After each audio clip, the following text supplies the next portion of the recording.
तुम लोग मध्यस्थता करने के नाम पर आ रहे हो और हमें जिम्मेदार ठहरा रहे हो कि इजराइल की वजह से मध्यस्थता नहीं हो पा रही है। तो ऐसे में यहां पर मैंने आपको ये डिटेल जानकारी दी थी और कहा था कि ये दोनों देश के प्रतिनिधि, अमेरिका और ईरान के प्रतिनिधि, मिलने के लिए पाकिस्तान आ रहे हैं। उस समय मैंने आपको यह भी बताया था कि लेबनान के हाथ में है शांति की चाबी, ऐसा कह के ईरानियन लोगों ने सोशल मीडिया पर पूरा मोमेंटम बना दिया था। दोनों के प्रतिनिधि कल हमने उस दिन बता दिए थे आपको, कौन कौन कहां कहां आ रहा है, इस्लामाबाद में आ रहे हैं, ये सब बात बता दी। अब जो बात हमने आपको बता दी थी वो 10 तारीख की थी। 11 तारीख को क्या हुआ अब वो सुनो। तो साहब 11 तारीख को सुबह 2:10 पर यहां पर ईरान का डेलीगेशन इस्लामाबाद में पहुंचता है। बकायदा जब ये पहुंचते हैं, आसमान में इन्हें कई कई फाइटर जेट सुरक्षा देते हैं, क्योंकि भरोसा नहीं है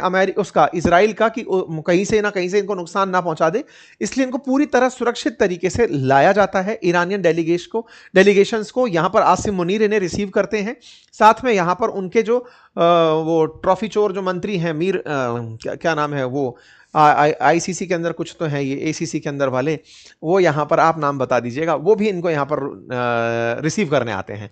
ईरान की तरफ से यहां पर जो ईरान के प्रतिनिधि हैं उनमें उनके स्पीकर के जो संसद के स्पीकर हैं वो आए थे और साथ में उनके विदेश मंत्री, ये दोनों इनको रिसीव करने पहुंचे थे। ठीक है, ईरानियन डेलीगेशन इस्लामाबाद पहुंचता है और लगभग 70 से अधिक लोगों की टीम बताई जाती है, जिन्हें लेकर के ये लोग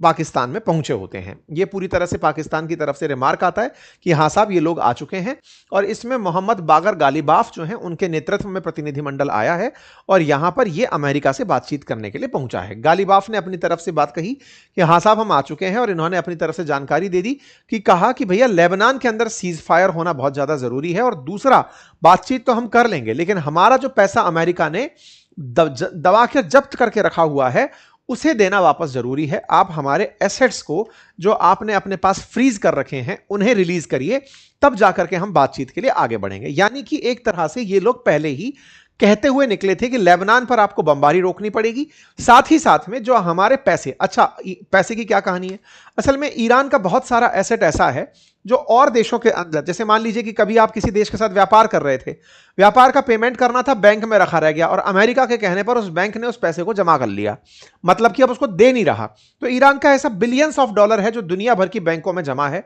उसे ये फ्रीज से हटवाना चाहते हैं कि साहब हमारा पैसा पहले रिलीज करो तब जाकर बातचीत होगी। तो ईरान पहले ही ये डिमांड करके चला कि लेबनान पर हमले रोको और हमारा जो पैसा आपके पास जब्त है उसे आप रिहा कर दो, मतलब उसको आप रिलीज कर दो। ठीक है साहब, इसके साथ